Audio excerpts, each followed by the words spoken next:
महापरमहंसाय स्वादित चरण कमल चिन्ह मकरंदाय भक्तजन मानस निवासाय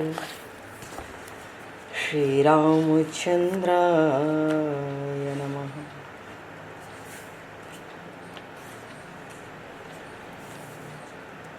वंदे विदेहतनया पदपुंडरीकं केशौरसौरभसमाहत योगिचेतं हन्तुं प्रतापमनिशं मुनिहंससेव्यं सन्मानशालिपरिपीत परागपुञ्जम्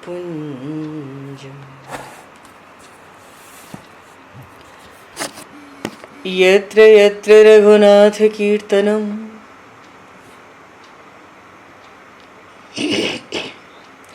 तत्र तत्र कृतमस्तकाञ्जलिं बाष्पवारि परिपूर्णलोचनं मारुतं नमत राक्षसान्तकं कुन्द इंदुसमदेह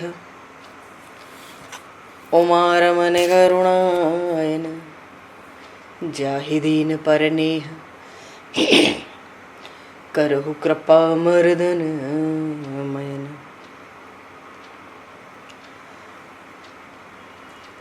प्रहलाद नारद पराशर पुंडरीक व्यासे अम्बरीश शुक शौनक भीष्म दालभ्याम रुक्मांगद अर्जुन वशिष्ठ विभीषणादीन एतानहं परम भागवतान् नमामि।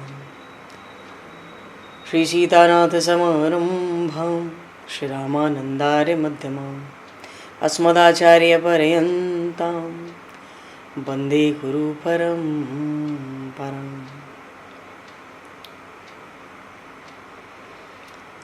वर्णानामर्थसंज्ञानां रसानां छन्दसामपि मङ्गलानां च कर्तारो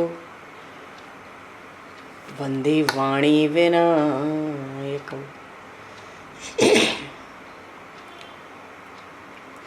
नान्यायस्पृहा रघुपते हृदये स्मदीये सत्यं वदामि च भवान् किलान्तरात्मा भक्तिं प्रयक्ष रघुपुङ्गवनर्वरां मे कामादिदोषरहितं कुरु मानसं च। भक्त भक्ति भगवंत गुरु चतुर्नाम वपु एक तिनके पद वंदन के नाशहि विघ्न अनेक। बंधु तुलसी के चरण जिनकी न्यो जग काज कल समुद्र घोरत लगो प्रगट्यो सप्त जहां। श्री गुरु चरण सरोज रज निज मन मुकुर सुधार वर्णो रघुवर विमल यश जोदायक फलचार। हरिशरणम। श्री राम जय राम जय जय राम। श्री राम जय राम जय जय राम।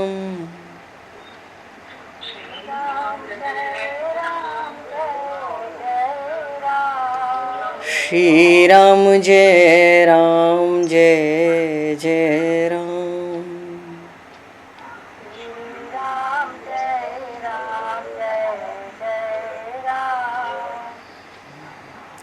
जय सिया राम जय जय हनुमान।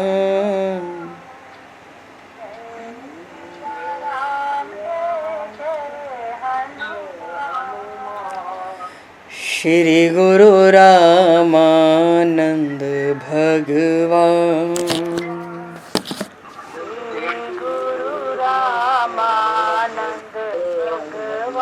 श्री गुरु रामानंद भगवान। गुरु रामानंद भगवान। श्री राम जय राम जय जय राम। श्री राम जय जय राम। जय सिया राम जय जय सिया राम।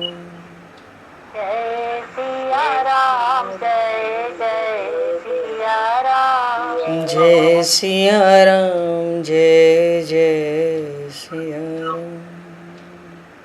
जय सिया राम जय सिया राम। बोली सियावर रामचंद्र भगवान की जय। संपूर्ण राम दरबार की जय। श्री अवध मिथिला धाम की जय। श्री बांके बिहारी लाल की जय। 84 कोस ब्रजमंडल धाम की जय। श्री रामचरितमानस जी महाराज की जय। श्रीमन्नाम महाराज की जय। श्री पंडरीनाथ भगवान की जय। कली पावन अवतार गोस्वामी तुलसीदास जी महाराज की जय। सब संतन की जय, सब भक्तन की जय, समस्त वैष्णवन की जय, समस्त पूर्वाचार्य चरणन की जय, समस्त संप्रदाचार्यन की जय। श्री सद्गुरुदेव भगवान की जय। गंगा मैया की जय, जमुना मैया की जय, सरजू मैया की जय, गौ माता की जय, तुलसी माता की जय, पृथ्वी माता की जय, एकाशी महारानी की जय। जय जय श्री सीताराम, जय जय श्री राधेश्याम। नमः पार्वती पते हर हर महादेव। हरिशरणम। अनंत कोटि ब्रह्मांड नायक सर्वेश्वर पूर्ण परात्पर ब्रह्म असंख्य कल्याण गुणगणलय भक्तवांक्षा कल्पतरु शरणागत वत्सल भक्तवत्सल दीनबंधु दया सिंधु श्री कौशल्या आनंद वर्धन श्री दशरथ नंदन श्री जानकी कंठभूषण भगवान श्री सीताराम जी महाराज की असीम कृपा करुणा से श्री हनुमान जी महाराज की परम पावन भावमयी सन्निधि में महापुरुषों की भावमयी उपस्थिति में एवं आप सभी श्रद्धालु भक्त वैष्णवों की मंगल सन्निधि में मानव जीवन का सर्वोत्कृष्ट फल भगवत गुणगान भगवत कथा का आनंद हम सभी श्री राम कथा के माध्यम से प्राप्त करने जा रहे हैं। सर्वप्रथम आप सभी भक्त जनों के श्री चरणों में भगवत भाव से सादर वंदन सादर नमन। आप सभी को यथा योग्य जय सिया राम, जय जय श्री राधे हरि श्याम, जय श्री राम।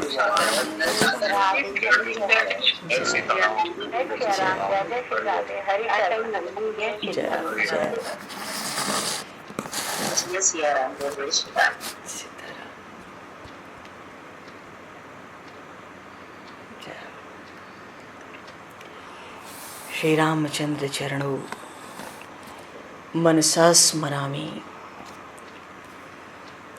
श्री रामचंद्र चरणों वचसा गृणामि। श्री रामचंद्र चरणों सरसा नमामि। श्री रामचंद्र चरणों शरणं प्रपद्ये। माता रामो मत्पता रामचंद्रः, स्वामी रामो मत्सखा रामचंद्रः, सर्वस्वं मे रामचंद्रो दयालुर, नान्यम जाने नैव जाने न जाने। मंगलम कौशलेन्द्रस्य महनीय गुणालये चक्रवर्ती तनुजाय सार्वभौमाय मंगलम। रामं रामानुजं सीतां भरतं भरतानुजं सुग्रीवं वायुसूनं च प्रणमामि पुनः पुनः। नमोस्तु रामाय सलक्ष्मणाय दिव्यै च तस्मै जनकात्मजाय।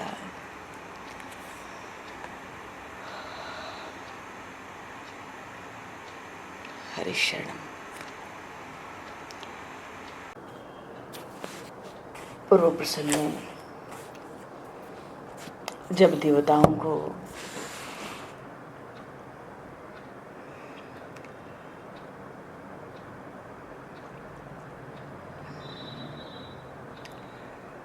अवध का बधावा, वहाँ के बाजे, वहाँ की साज सज्जा, राम राज्याभिषेक के प्रसंग में भाई नहीं तो उन्होंने बिघन मनामहि देव कुचाली। उनको तो रात भर जगे रहे, जागरण करते रहे कि किसी तरह प्रभु श्री राम वन को जाए और रावण मरे।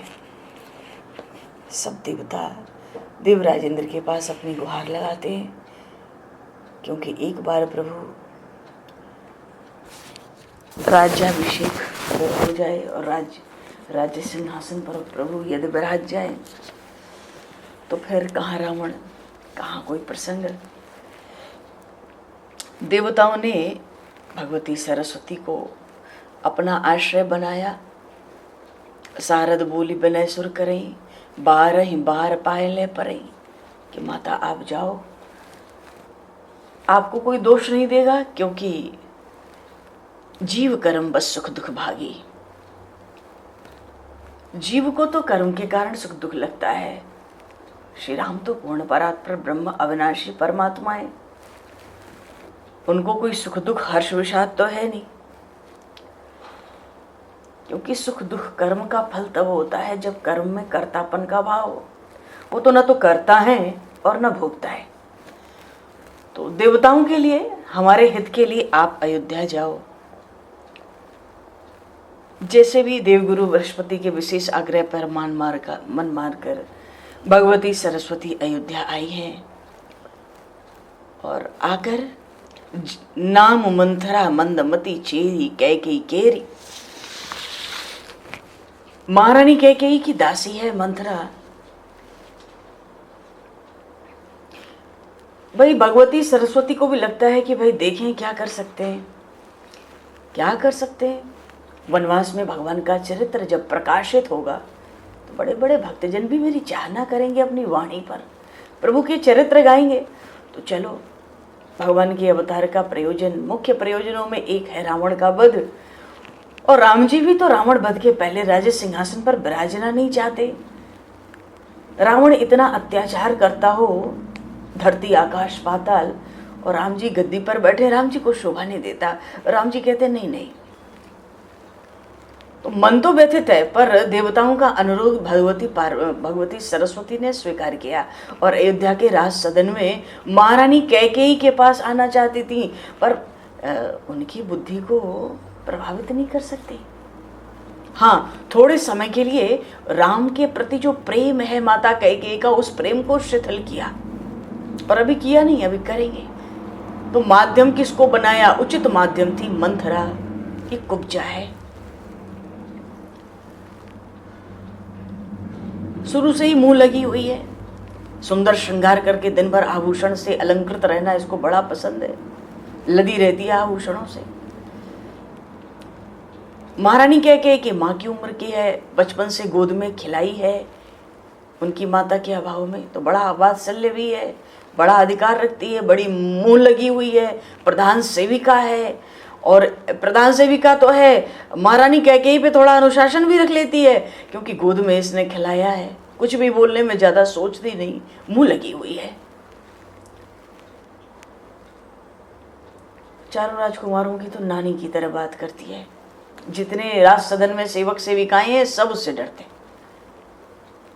भगवती सरस्वती ने इस मंथरा को अपना माध्यम बनाया। एक तो ये अयोध्या की नहीं है, अयोध्या का कोई जीव हो और उसको सरस्वती माध्यम बना ले, ये संभव नहीं है। तो अयोध्या के बाहर से तो कुछ लोग आए हुए हैं अयोध्या में, अब अयोध्या के हो गए, ये भी बाहर से आई है, पर इसके अंदर बीज है। छल कपट का, ईर्ष्या द्वेष का बीज न हो तो देवताओं की भी कहाँ शक्ति है जो हमें प्रेरणा दे के कुछ गलत करा ले। बीज तो अपने ही अंदर होता है, वही बढ़ता है, अंकुर होता है, अंकुर से दो दल, शाखा प्रशाखा, उसका विस्तार हो जाता है।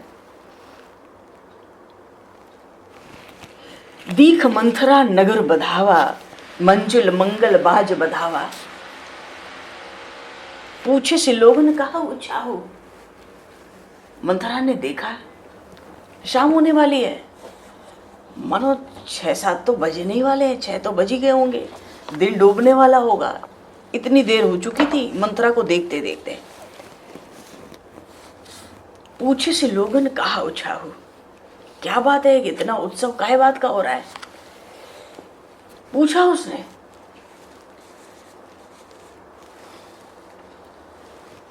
दासी आ रही थी माता कौशल्या के घर से, भवन से, बहुत आनंद में थी, बहुत उपहार पाई थी।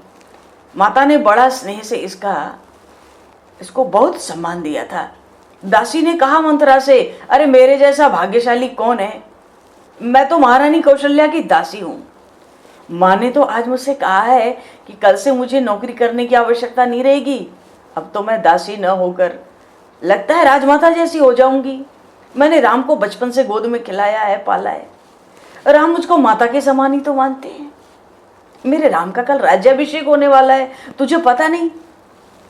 अरे मेरे भाग्य का उदय होने वाला है, मैं तो बहुत सुखी हूं।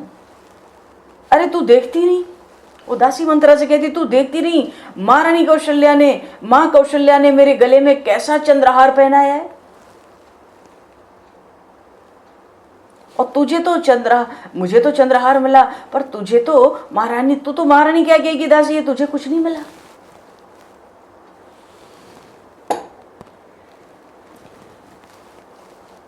ऐतरिमन नंतरे देवा देवीं बाणो मचोरयन गच्छ देवी भुवो लोकम अयोध्यायां प्रयत्नतः रामाभिषेक विघ्नार्थम यतस्व ब्रह्म वाक्यतः।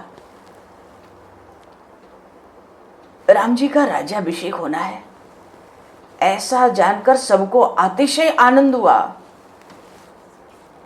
पर देवताओं को तो दुख हुआ ना,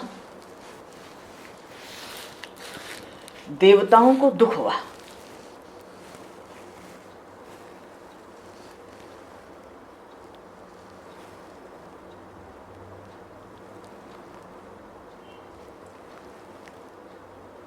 इसका एक कारण था, उन्होंने सोचा कि आने वाले कल राम जी गद्दी के ऊपर बैठेंगे तो फिर रावण को कौन मारेगा, रावण तो अयोध्या आएगा नहीं, और गद्दी पर बैठ के राजधर्म छोड़ के, प्रजा पालन का धर्म छोड़ के राम जी तो रावण को मारने जाएंगे नहीं, रावण अयोध्या आ नहीं सकता। तो राक्षसों का भय तो बहुत दिन से था। तो वो जो विघ्नेश्वरी आई ना, भगवती सरस्वती, इनको ग्रह दशा कहा, और ये मंथरा तो 7.5 ही है। उनको भाई यही लगा ना कि राम जी को सुख दुख तो कुछ है नहीं, वो तो आनंद स्वरूप हैं, तो कहाँ जाऊं, किस में प्रवेश करूं, विचार करते करते नजर मंथरा पर पड़ी, और मंथरा में उन्होंने प्रवेश किया।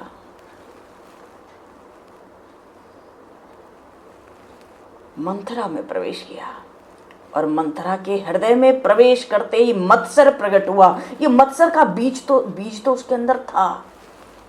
ईर्ष्या, जलन, डाह, दाह, ये सब उसके भीतर था। बस उन दुर्गुणों को भड़कने की जरूरत थी। भगवती सरस्वती ने मंथरा के भीतर प्रवेश किया तो वहां मत्सर प्रकट हुआ। उसने विघ्न करने का निश्चय कर लिया। वो जो दासी थी ना, वो तो न जाने अभी क्या क्या कहती, लेकिन मंथरा को सुनने का धैर्य कहाँ था।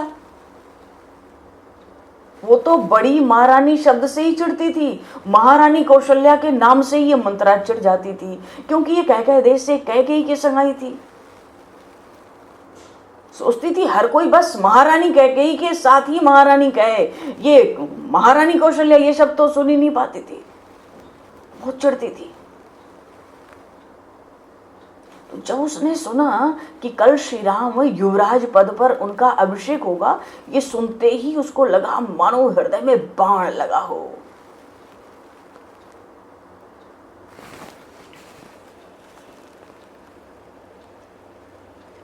राम तिलक सुनिभा उर दाहु, उसका हृदय जलने लगा।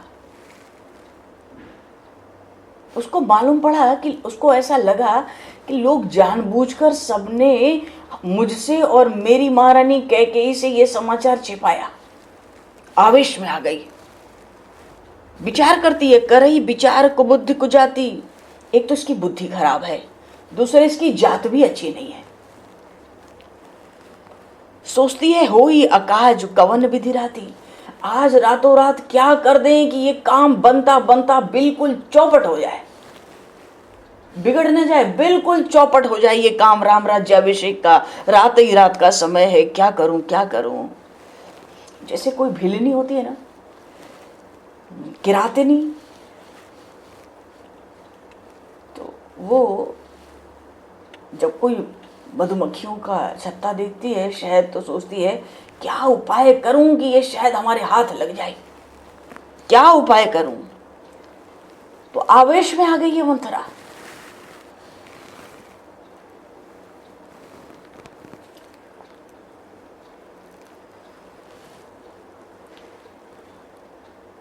तो ये मंथरा महारानी कैकेयी के पास गई। भरत माँ तो पही गई बिलखानी, बिलख रही है, एकदम नाटक करती है, ये प्रपंच रचने आई है, बिलखती हुई गई।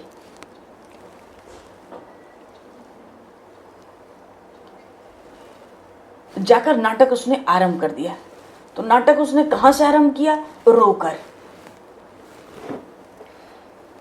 नारी चरित कर डारे आंसू,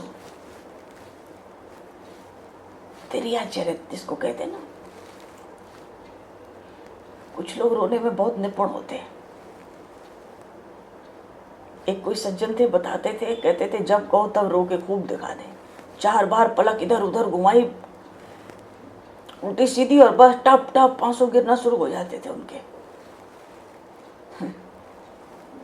तो नारी चरित कर डारे आंसू।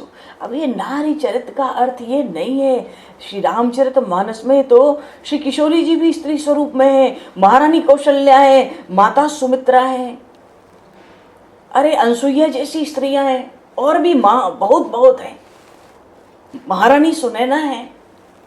पर ये क्या है ना, छल कपट करके नाटक करके रोना गाना जो शुरू करती है उसको तिरिया चरित कहते हैं ना। तो नारी चरित कर डारे आंसू, माने बिल्कुल नाटक करती है, झूठ मूठ का ढोंग करती है।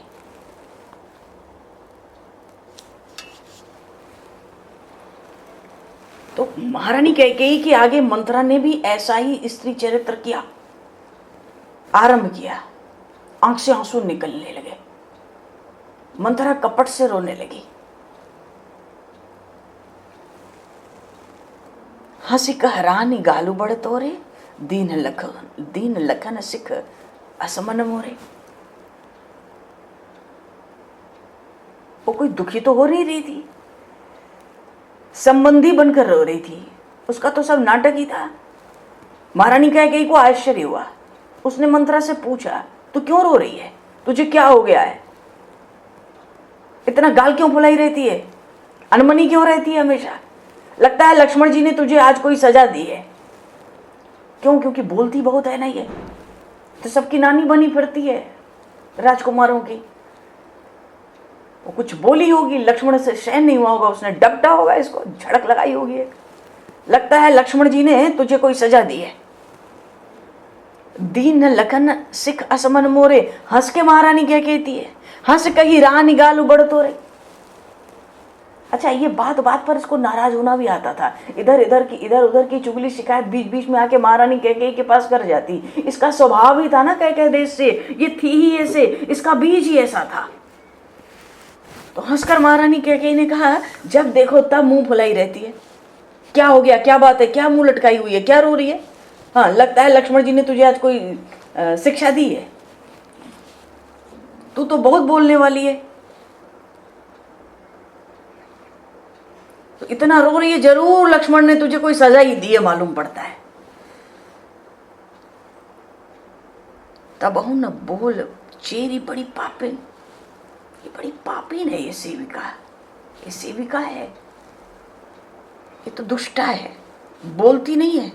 छाड़ी श्वास कारी जन सांपिन, जैसे काली सर्पणी जो होती है लंबी लंबी श्वास ले छोड़े, तो ये तो नाटक करती है, लेती थोड़ी है, ये तो बस दिखता है, दिखाती है, लंबी लंबी सांस लेती है छोड़ती है, काली नागिन की तरह।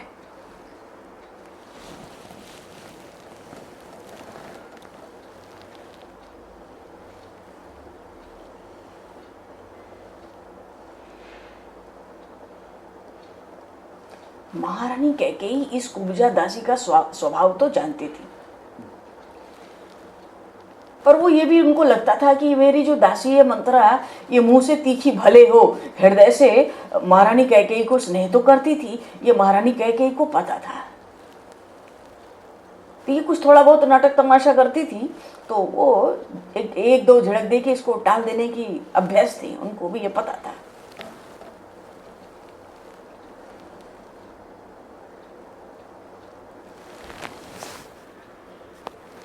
तो लंबी लंबी सांस लेती, तो जो लंबी लंबी गहरी सांस लेती और बोलती नहीं और बस रोती जाती, तो ऐसा दृश्य तो महारानी कैकेयी ने कभी देखा नहीं था ना। तो सभय रानी कह सिकिन कुशल राम महिपाल।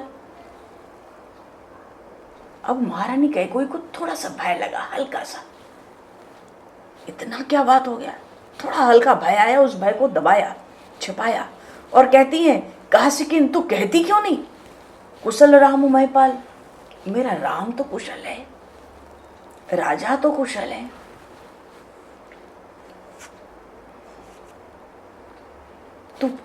तू बोल तो सही, तुझे क्या हो गया है, क्यों रो रही है। महाराज दशरथ, मेरा राम तो कुशल में है ना, दशरथ महाराज तो आनंद में है ना, कुशल राम महिपाल। राम जी में महारानी कैकेयी का अतिशय प्रेम था, इसलिए महारानी कैकेयी ने मंत्रा से पूछा कि तू क्यों रोती है, मेरे राम को तो कुछ हो नहीं गया ना। देखो, जीव का जहां अतिशय प्रेम होता है, सबसे पहले उसको वही चिंता होती है। महाराज दशरथ से पहले महारानी कैकेयी ने राम जी का नाम लिया, कुशल राम महिपाल, मेरा राम तो कुशल से है। ऐसा ऐसा रूप कर दिखाती है, ऐसा नाटक करती है, ऐसा इसने कभी किया नहीं अयोध्या में, इतना तमाशा महारानी कैकेयी के पास। मेरे राम को तो कुछ नहीं हो गया ना। देखो, शास्त्र तो कहता है पुत्र की अपेक्षा पति में ही स्त्री का अधिक प्रेम होना चाहिए, लिखा है शास्त्र में। पतिव्रता स्त्री पुत्र की अपेक्षा समस्त प्रेम पति में ही रखती है। महारानी कैकेयी पहले महाराज दशरथ की कुशल पूछती नहीं, राम जी की कुशल पूछती है। दशरथ महाराज की तो वृद्धावस्था थी, मानो महारानी कैकेयी के हृदय में आया क्या कि कदाचित कुछ हो तो दशरथ महाराज को ही हो, और ऐसा संभव भी था कि राम जी को क्या होना था, दशरथ जी को ही पहले उसको पूछना चाहिए था। पर महारानी कैकेयी ने तो कहा, उनका तो राम जी में इतना प्रेम है कि पति की कुशल न पूछकर पहले पुत्र की कुशल पूछी। मेरा राम तो कुशल से है। पीछे कहती है महाराज दशरथ तो कुशल से है। और फिर पूछा, लक्ष्मण भरत शत्रुघ्न ये सब ठीक तो हैं? अरे इतना पूरे परिवार का नाम सुन के तो मानो जो कुकड़ी थी ना मंथरा, उसके तो साल पड़ गई। साल पड़ती समझते ऐंठ, जैसे कमर में पड़ जाए, कभी पीठ में साल पड़ जाती है, ऐंठन हो जाती है, शरीर घूमता ही नहीं है, तो मानो तो उसके तो कलेजे में ही साल पड़ गई। कुबरी भाकुबरी और साल, उसका कलेजा ही ऐंठ गया बिल्कुल। मंथरा कहती है, कत सिख देई हमें को माई, गालू करब की कर बल पाई। मैं अभिमान या मान करूंगी, रूठूंगी तो किसके बल पे रूठूंगी? कौन है मेरा अयोध्या में? और हमें कोई क्या शिक्षा देगा? और राम ही छाड़े कुशल के ही आजू। मंथरा कहती है राम जी की तो कुशल है, राम जी की तो कुशल ही कुशल है, उनको छोड़ के आज और कौन कुशल है? उनसे बढ़कर और कौन कुशल है? जय जने सुदेही युवराजू, राम का तो कल राज्याभिषेक होने वाला है। भयउ कौशल ही विधियति दाहिन, देखत गर्भ रहत उर नाहिन। देखहु कस न जाई सब शोभा, जो अवलोकि मोर मन क्षोभा।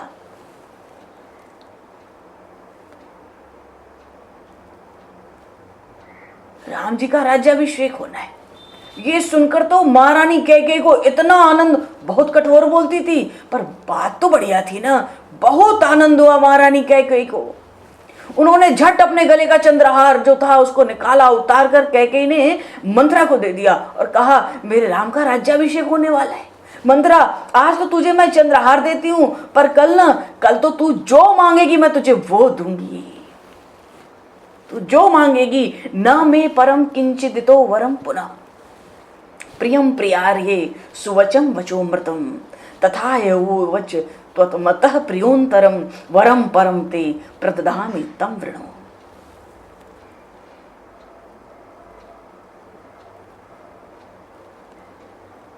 मंत्रा, तू मेरे पास से अति प्रिय वस्तु प्राप्त करने के योग्य है। मेरे लिए तो राम जी के राज्याभिषेक के समाचार से बढ़कर प्रिय अमृत के समान दूसरा कोई वचन है ही नहीं। ऐसी परम प्रिय वार्ता तूने मुझसे कही है, तूने ऐसा प्रिय समाचार कहा है, इसलिए तेरी इच्छा में जो आवे आज तू वो मांग, मैं तुझको अवश्य दूंगी। अरे मंत्रा, तू जानती नहीं, मैंने तो अनेक बार राम की परीक्षा की है। राम का मेरे ऊपर कौशल्या की अपेक्षा भी अधिक प्रेम है। कौशल्या माम समम पश्चन सदा शुश्रूषते ही माम। राम का प्रेम तो कौशल्या से भी ज्यादा मुझ में, मैंने कई बार परीक्षा की है। राम मेरा कहा करता है, मैं तो विधाता से प्रार्थना करती हूँ कि दूसरे जन्म में राम जैसा पुत्र मेरी कोख से पैदा हुआ है।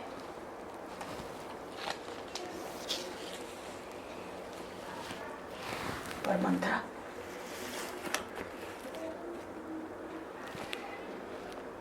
एक छोटी सी कमी महारानी कैकेयी में थी। वो क्या थी कि महाराज दशरथ की जो दूसरी पत्नियां हैं, सपत्नी जिनको कहते हैं,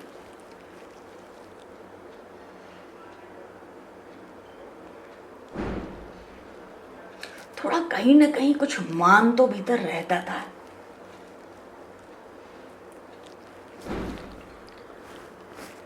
महारानी सुमित्रा तो अयोध्या की राज व्यवस्था संभालने में सुबह से रात होती, और महारानी कौशल्या हफ्ते में 5 दिन तो भाई व्रत ही है, और उनका तो दान पुण्य सेवा अर्चन बंधन इसी में सारा समय लगभग दिन भर बीत जाता था।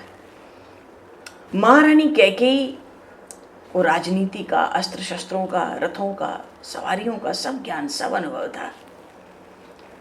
तो महाराज दशरथ का तो प्रायः उठना बैठना विशेष करके महारानी कैकेयी के ही कक्ष में होता था राज दरबार के बाद।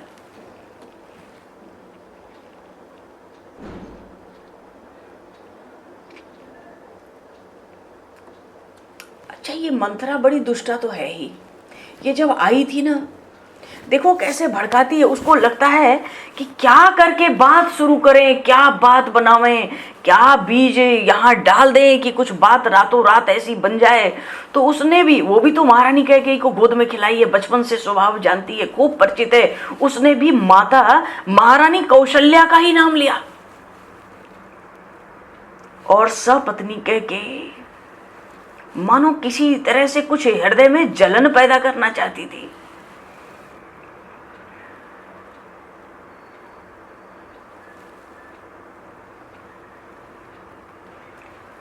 उसको तो लगता है, वो तो कहती है कि भयउ कौशल्य विधियति दाहिन देखत गर्भ रहत उर नाहिन। आज महारानी कौशल्या का गर्भ तो देखो। उसने बात ही यहां से शुरू की।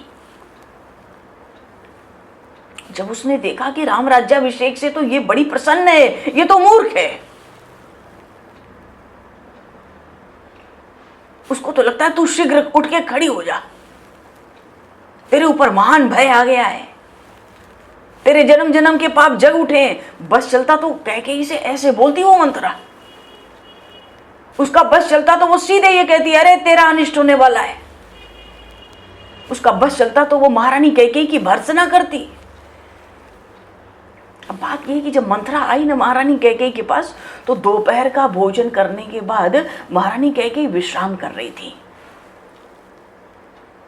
तो ये मुंह लगी दासी है, आई तो बोलती ही जाती थी, बोलती ही जाती थी।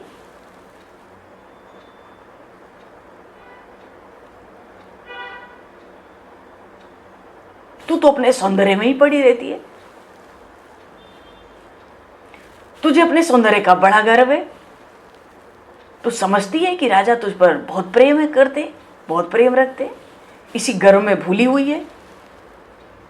तो महारानी कह के ही हंस गई।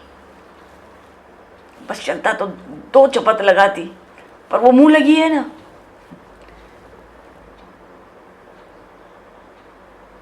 तो जब असर नहीं पड़ा ये हंसी, तब इसने महारानी कौशल्या का नाम लेकर इसके भीतर कुछ जलन पैदा करने की कोशिश की।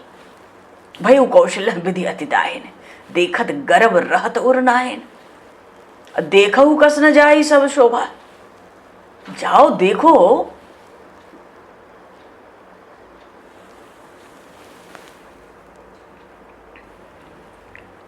अरे बात क्या है, तू इतनी बड़बड़ाहट कहां से ले आई है आज?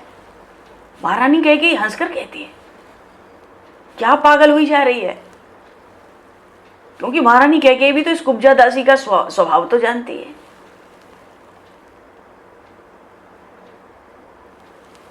तो जब महारानी कौशल्या का नाम लिया ना मंत्रा ने, तो कहती है कि देवी जी, तुम्हारा विनाश योग उपस्थित है। तुम उत्तम वंश में तो उत्पन्न हो और बड़ी सरल हो। तुम्हें क्या पता कि राजा कितने दारुण हैं? अरे वो तो प्रिय भाषी हैं, पर उनके भीतर तो कपट भरा है। और तुम राजा के प्रेम को सच्चा मानकर तुम फूलती रहती हो। तो महारानी कैकेयी ने कहा, हंसती है, क्रोध को रोकती है, नहीं तो अभी तक तो न जाने उसको कोई और होता तो क्या कर दी होती। महारानी कैकेयी ने हंस के कहा, आज महाराज ने तुझे कुछ कह दिया क्या? महारानी कैकेयी लेटी हुई है, लेटे लेटे पूछती है, कहती है, मैं तो दासी हूं, महाराज मुझे कुछ क्यों कहेंगे? और कुछ कह भी दे महाराज या महारानी तो फिर मैं तो दासी हूं, मेरा मान क्या अपमान क्या? पर तुझे अपनी कुछ चिंता है कि नहीं है? व्यंग करती है। देखती नहीं, महाराज ने भरत को ननिहाल भेज दिया है।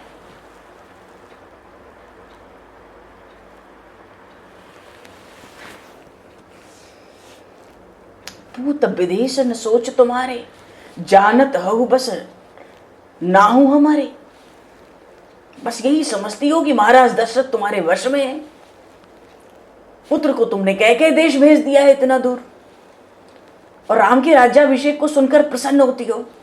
यह भी विचार नहीं करती हो कि महाराज दशरथ ने भरत को क्यों नहीं बुलाया।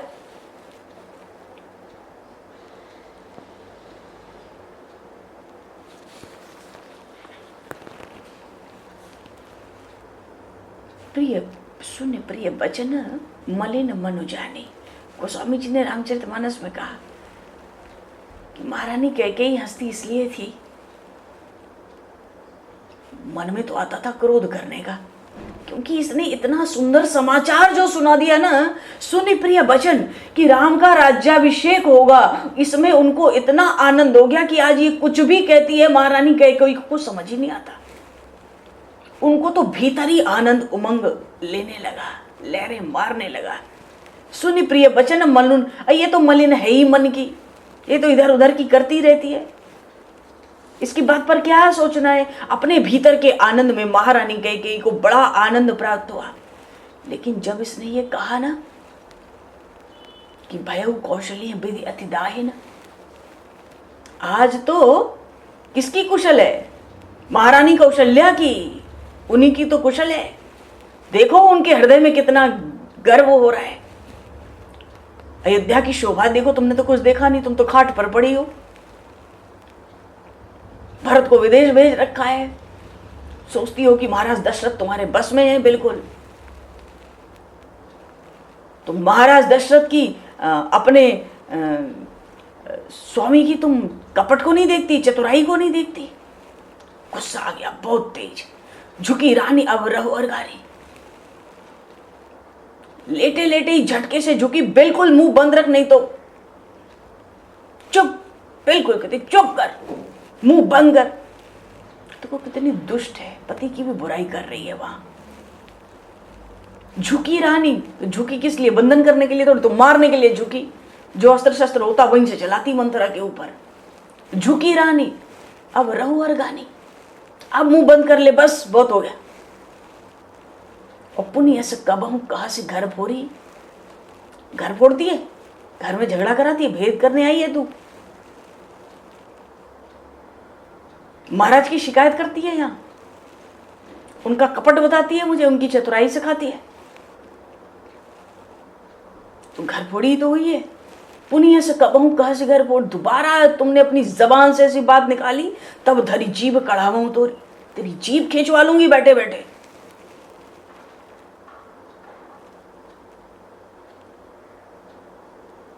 क्योंकि एक दो बार महारानी कह के हंस दी ना, तो इसको बल मिल गया, ये तड़ातड़ बोलने लगी, बड़बड़ बड़बड़ कुछ भी।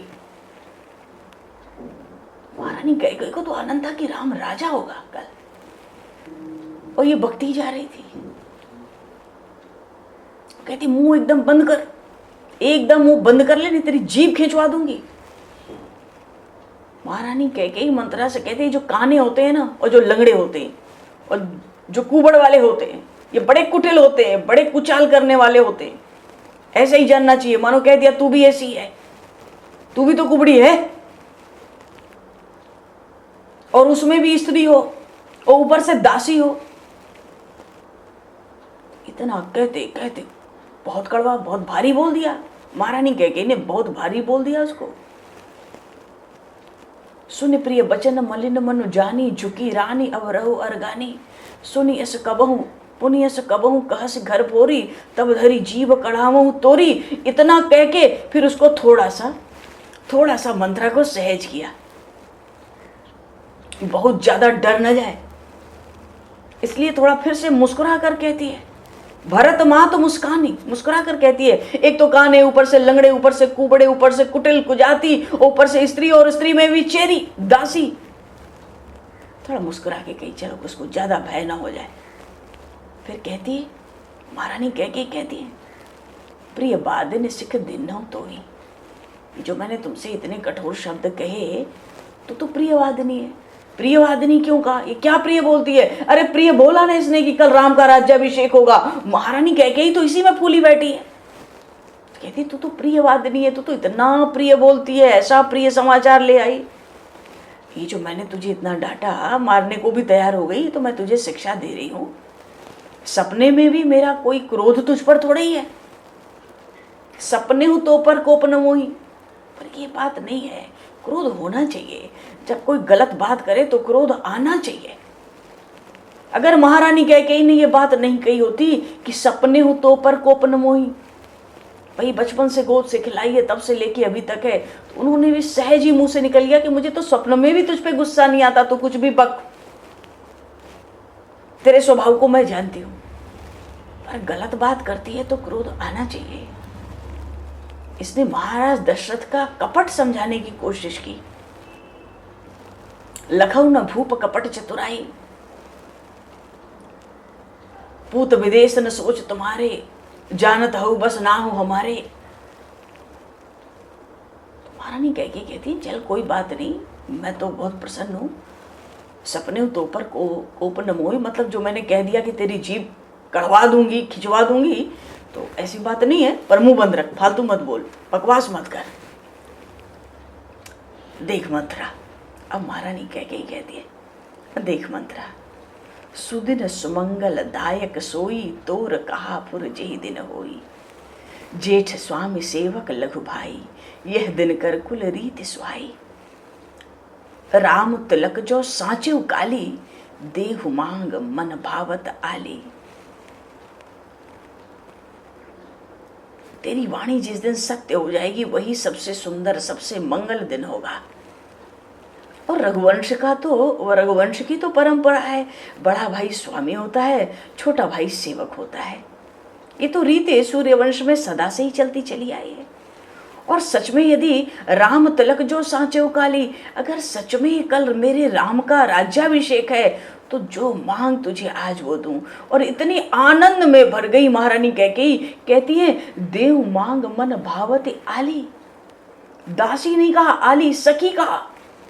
अरे सखी तू जो मांग तुझको वो दूं। अगर कल राम का राज्याभिषेक हो जाए तो जो मांग मैं तुझे वो दे सकती हूँ।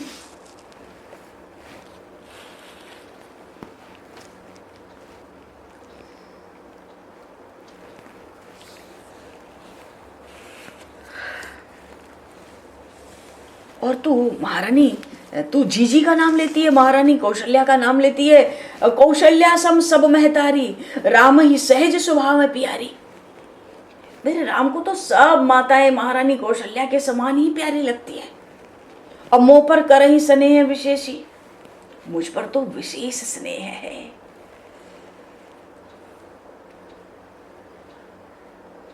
राम जी में कैकेयी का अतिशय प्रेम था।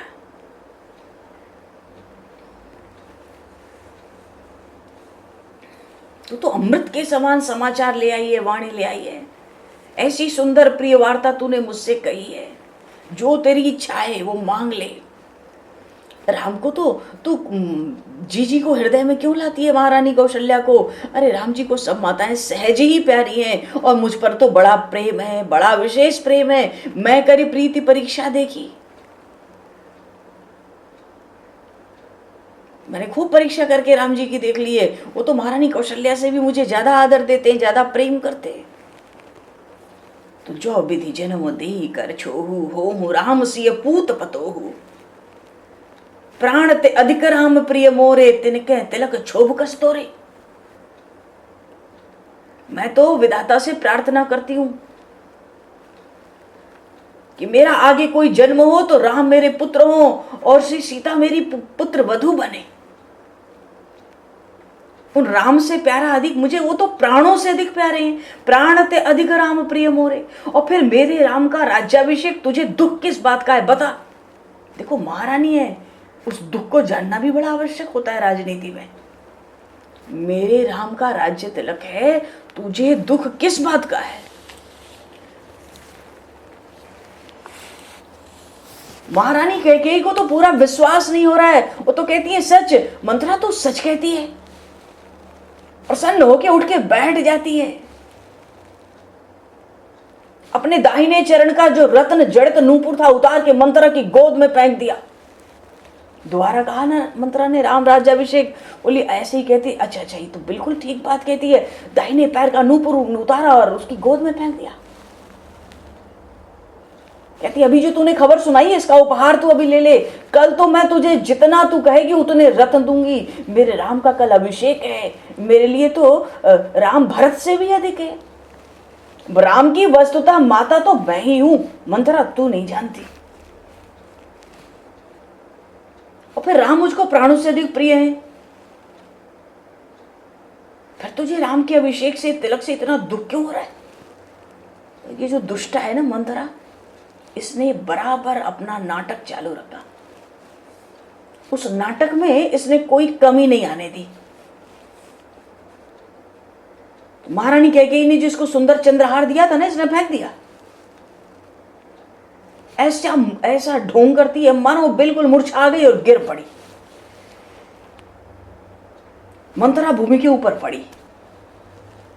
तब महारानी कैकेयी को आश्चर्य हुआ। हल्का सा देखो भय पहले आया कि सब कुशल से हैं, तो ये इतना रोती क्यों है, इतनी लंबी लंबी श्वास लेती छोड़ती क्यों है? और अब तो मूर्छित होकर ये गिर गई। चंद्रहार फेंक दिया इसने। ये तो ढोंग कर रही थी। पर महारानी ने सोचा कि ये ऐसी क्या बात है, ये जब से आई है रोती जाती है। ये मूर्छित भी होके गिर गई, इसने उपहार भी स्वीकार नहीं किया। तो राजनीति का बड़ा परिचय है महारानी कैकेयी को। बचपन से घर में माता तो थी नहीं, पिताजी के साथ और भाई जी के साथ रहती थी। तो ये सब राजनीति, अस्त्र शस्त्र, ये सब बड़ा विलक्षण ज्ञान था उनको। अब आश्चर्य हुआ, बहुत आश्चर्य होने लगा। महारानी कैकेयी को ठीक नहीं लगा, विचार करने लगी। मैंने प्रेम से चंद्रहार दिया और इसने फेंक दिया। इसको ऐसा क्या दुख है, ऐसी भारी इसको क्या मूर्छा है, जो इसको ऐसा भारी इसको क्या दुख है जो इसको मूर्छा तक आ गई।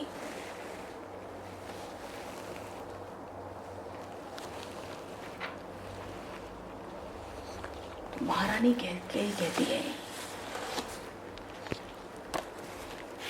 भरत शपथ तो ही सत्य कहो, क्योंकि भरत जी का नाम लिया था इसने ना, पूत विदेश न सोच तुम्हारे।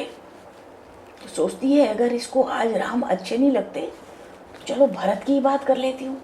महारानी कह के ही कहती है कि भरत शपथ तो ही सत्य कहो, क्योंकि महारानी कैकेयी को मालूम है इसका प्रेम तो भरत के ही ऊपर है, पूरा प्रेम शुरू से इसको भरत के ऊपर विशेष प्रेम है। तो उससे उस बात को निकलवाने के लिए कि इतना भारी इसको क्या दुख है कि अब ये मूर्छित तक होके गिर गई है, जबकि मैंने इसको इतना धमका दिया कि तू अगर मेरे घर में भेद पैदा करेगी तो तेरी जीभ खिंचवा लूंगी, घर पोड़ी कहीं की मुंह बंद रख चली जा, सब सुना दिया। फिर कहती है प्रियवादिनी सिख दिन तो ही तुझे तो तू तो बड़ा सुंदर समाचार लाई, मैं तो तुझे शिक्षा दे रही थी, सपने में भी तुझ पर मुझे क्रोध थोड़ी हो सकता है। इससे मंथरा को बल मिल गया और उसने अपना नाटक बिल्कुल चालू रखा बराबर, और नाटक करके मूर्छित होकर गिरी। महारानी ने सोचा ऐसा क्या बड़ा भारी दुख हो गया, तो वो समझ गई अब ये दुख का कारण तभी पता चलेगा जब भरत को बीच में लाऊंगी। तो भरत शपथ तो ही सत्य कहो, परिहरि कपट दुराहो। अगर कुछ कपट करती है तो कपट भी छोड़।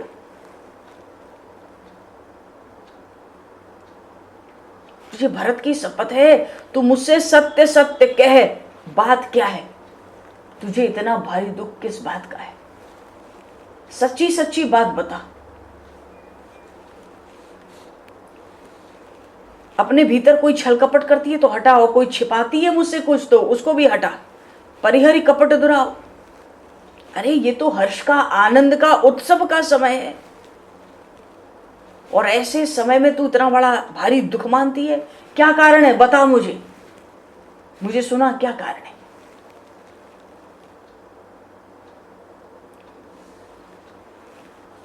तो अभी तो मंथरा को मूर्छा है ना, मूर्छा में ही बड़बड़ाने लगी,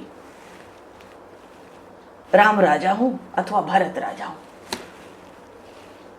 मेरा तो कोई स्वार्थ नहीं है। मैं क्या दासी हूं, मैं तो दासी रहूंगी, दासी छोड़ के क्या रानी हो जाऊंगी।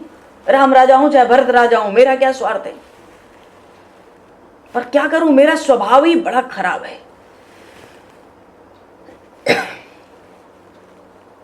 मंथरा कहती है एक ही बार आशा पूजी, सारी आशा तो एक बार में आपने पूरी कर दी,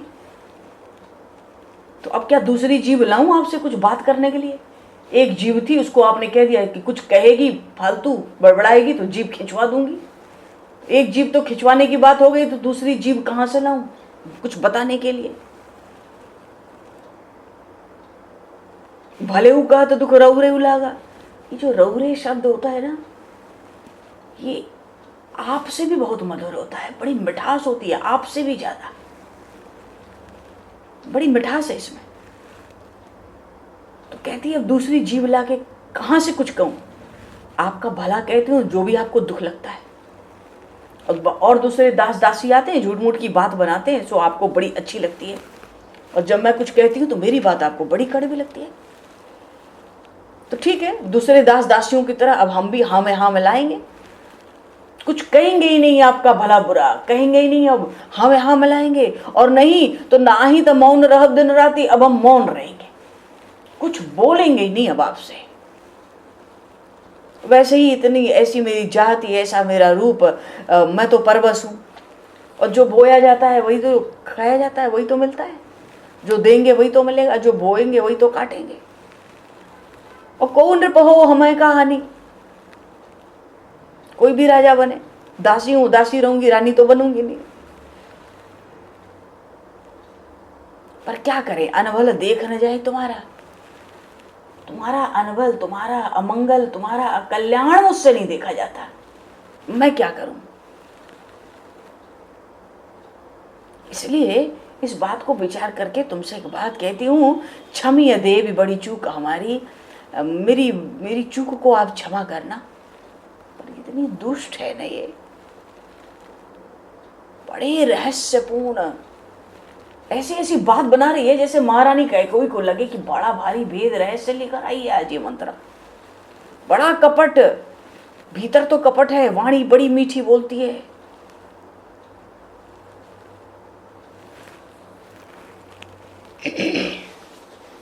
बड़ा कपट करती है।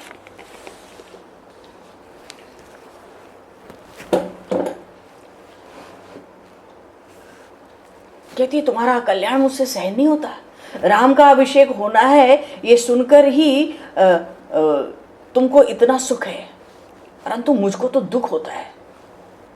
पर अब मैं बोलूंगी नहीं मुझे दुख क्यों होता है, क्योंकि मैं कुछ बोलूंगी तो तुमको ऐसा लगेगा कि तुम्हारे घर में मैं कुछ कलह जगाने आई हूं, मैं कुछ कलह करने आई हूं। मुझे कलह जगाने से क्या लाभ, राम राजा हूं चाहे भरत राजा हूं, मेरा क्या स्वार्थ है। अब मैं तुमसे बात ही नहीं करूंगी, अब तो मैं मौन रहूंगी।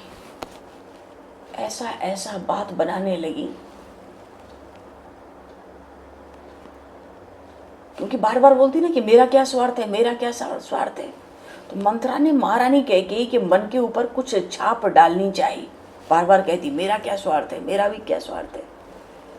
बात यह कि मुझसे तो तुम्हारा बिगड़ता हुआ काम या तुम्हारा दुख देखा नहीं जाता, इसलिए मैं तुमसे कहने आई थी। पर अब कोई बात नहीं, राज्याभिषेक राम का होना है, ऐसा सुनकर ही तुमको अत्यंत बड़ा आनंद होता है, तो ठीक है, मुझे ठीक लगे ना लगे, मुझे कुछ बोलना ही नहीं है। अब ये बोल कैसे रही है, मूर्छा में जो गिरी थी ना वहीं बड़बड़ा रही है सब। मानो की छाप ऐसी पड़े कि भाई मूर्छित अवस्था में ये इतना बोल रही है तो ये मेरी कितनी हितैषी है, ये मेरी कितनी भारी शुभचिंतक है। वो मूर्छा में ही बड़बड़ाने का नाटक कर रही है सब कुछ मंत्रा। ये सीधे सीधे आंखों में आंख मिलाकर कोई बात नहीं हो रही, अब ये मूर्छा में ही बड़बड़ा रही है, कर तो रही है नाटक। और महारानी कैकेयी को अब कोई मूर्छित हो जाए और मूर्छित होकर कुछ बड़बड़ावे तो वो बात बिल्कुल सच्ची मालूम पड़ती है, इतनी गहरी सच्ची मालूम पड़ती है कि मूर्छा में बोल ही नहीं सकता। फिर वो तो बिल्कुल चित्त में जो भरा होगा वही मूर्छा में व्यक्ति बोलता है। कहती अब तो हमें बात ही नहीं करनी, अब होने दो राज्याभिषेक, तुमको आनंद है, तुम आनंद में रहो, हमें कुछ बोलो नहीं। मूर्छा में पड़ी हुई मंत्रा बड़बड़ाती रही। महारानी कैकेयी को लगा कि ये तो मूर्छा में बड़बड़ा रही है, इसको तो ये पता ही नहीं कि मैं सुन रही हूँ। महारानी कैकेयी सुनती थी।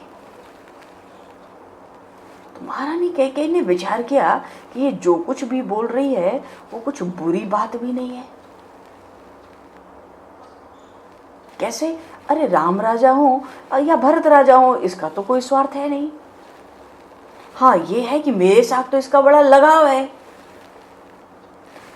इसी कारण लगता है मुझसे कुछ खास बात कहने के लिए मेरे पास आई थी, और इसकी बात मैं समझ नहीं पाई, इसकी जीभ ही खिंचवाने में लग गई मैं। इसने चंद्रहार नाराज होके फेंक दिया, क्योंकि ये अपने को मेरी माँ से कम थोड़ी समझती है, दासी ही कहाँ समझती है, ये तो सब समझती है अपने को। अरे ठीक है, ये इस मंत्रा की मूर्छा तो अभी भी दूर नहीं हुआ, मुझे ही इसकी बात समझ नहीं आई।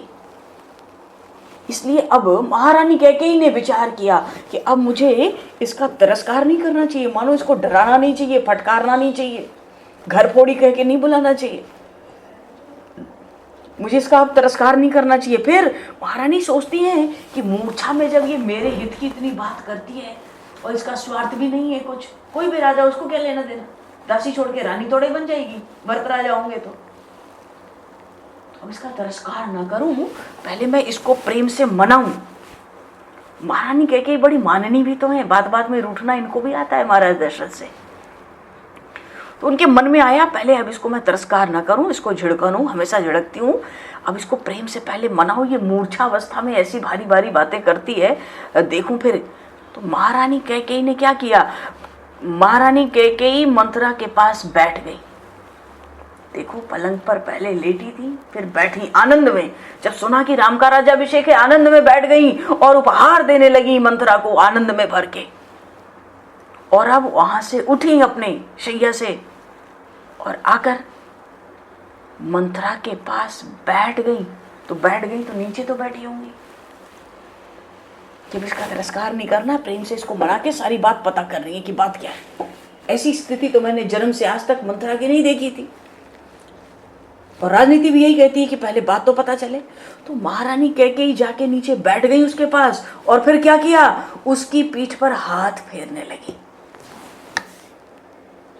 और मंत्रा का स्पर्श करने से महारानी कैकेयी की बुद्धि बिगड़ गई। सीताराम राम राम सीताराम राम राम सीताराम राम राम सीताराम राम राम, सीताराम राम राम, सीताराम राम राम, सीताराम राम राम, सीताराम राम राम। स्पर्श करने से देखो, जो होता है वो तो प्रभु की प्रेरणा से ही हो रहा है।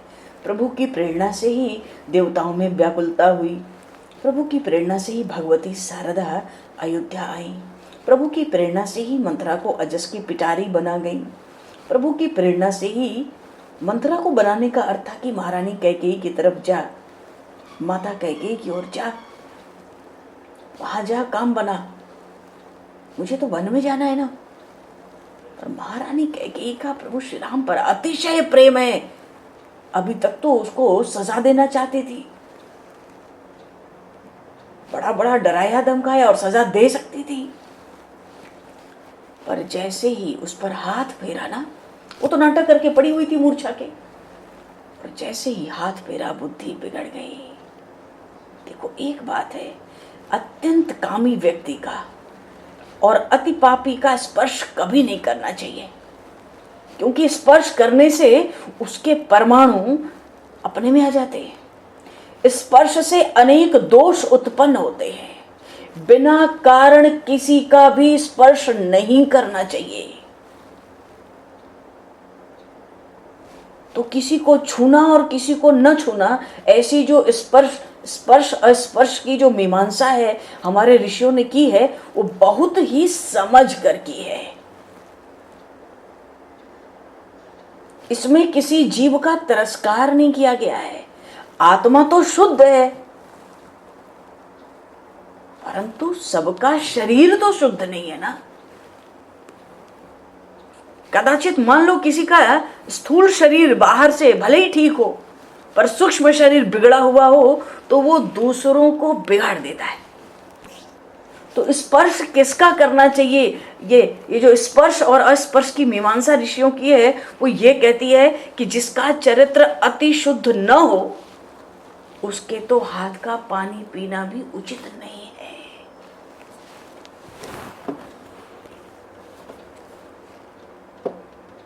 तो जब तक महारानी कैकेयी ने मंथरा का स्पर्श नहीं किया था, तब तक माता कैकेयी की बुद्धि बिगड़ी नहीं थी, परंतु जहां मंथरा का स्पर्श किया कि बुद्धि बिगड़ गई। बोलिए सियावर रामचंद्र भगवान की जय, श्री राघवेंद्र सरकार की जय, सब संतन की जय, सब भक्तन की जय, सब भगवान की जय। समय को दृष्टिगत करते हुए आज यहीं पर दो पल नाम बोलकर वाणी को विराम दिया जाएगा।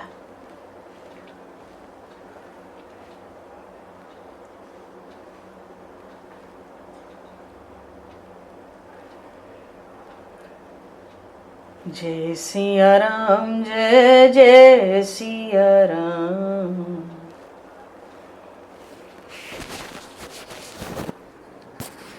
जय सिया राम, जय जय सिया राम।